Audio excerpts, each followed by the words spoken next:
Wales hero Ben Woodburn celebrates after their victory over Austria. Photo Reuters. John Sibley. When Ben Woodburn reignited Wales World Cup hopes on Saturday night, he did so with a debut strike that will have left England lamenting his brilliance as much as Austria.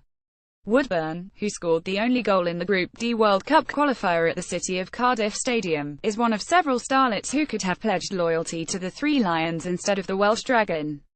So worried were the English FA about the growing number of English-born youngsters with an ambivalent attitude to the flag of St George, it prompted a change in youth policy. 3 years ago, England introduced an U15 side in an effort to ensure that promising teenagers eligible for dual nationality such as Woodburn did not escape their grasp. However, they still do not host similar get-togethers for younger age groups. Wales, in contrast, have been inviting U14s to attend international camps and regional development squads for the last 8 years.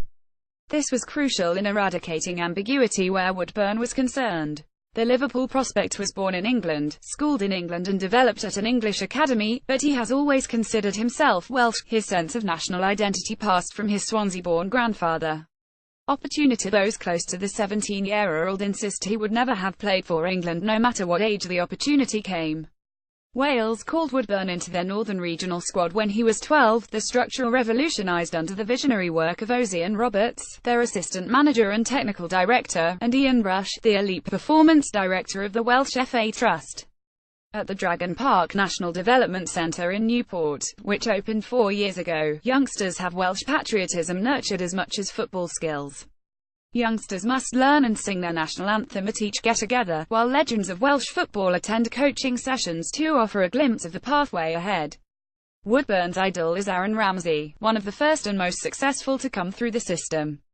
By the time England made inquiries to see if Woodburn would switch at U16 level, the teenager's response was one of bewilderment as much as refusal, even though he was brought up in Chester and his accent has an unmistakable hint of Liverpudlian.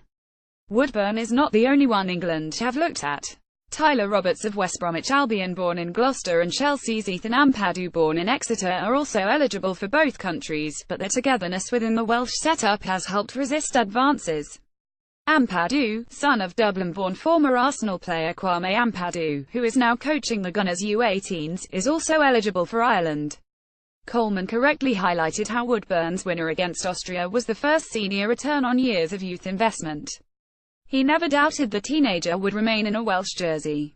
"We've had to do no more extra work with Ben's family," assured Coleman. He's always declared himself Welsh to play for Wales. He's always been with our younger teams through the age groups. We've seen him coming through. I never thought it was going to go any other way. We're in a privileged position because we've spoken to his family.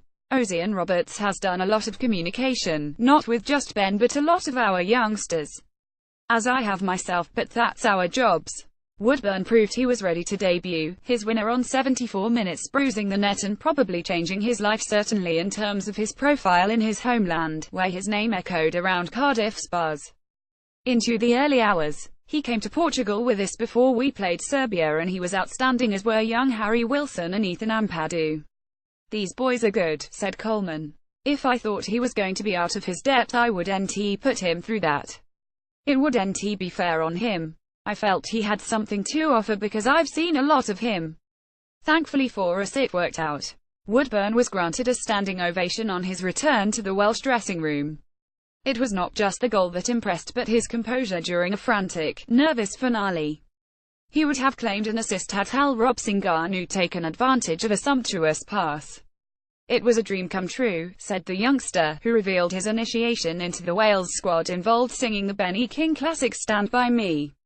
Woodburn, who has made 9 appearances for Liverpool since making his debut last November, added, "The manager and the players have been great with me. They have treated me just like one of them and it has been easy to bond with everybody. Obviously it is nerve-wracking coming into any squad, but the players really welcomed me and helped me to feel at home." As for his goal, he said, "The ball came out of the air and I took it down and tried to get it out my feet as quick as I could, and then luckily when I hit it, it went in. Hopefully this is just the start and to qualify for the World Cup would be another dream." Coleman must now consider whether to start Woodburn in that jersey against Moldova tomorrow, with the Welsh now in a position where 3 more victories will guarantee them a minimum of second spot. Copyright Daily Telegraph, London Indosport.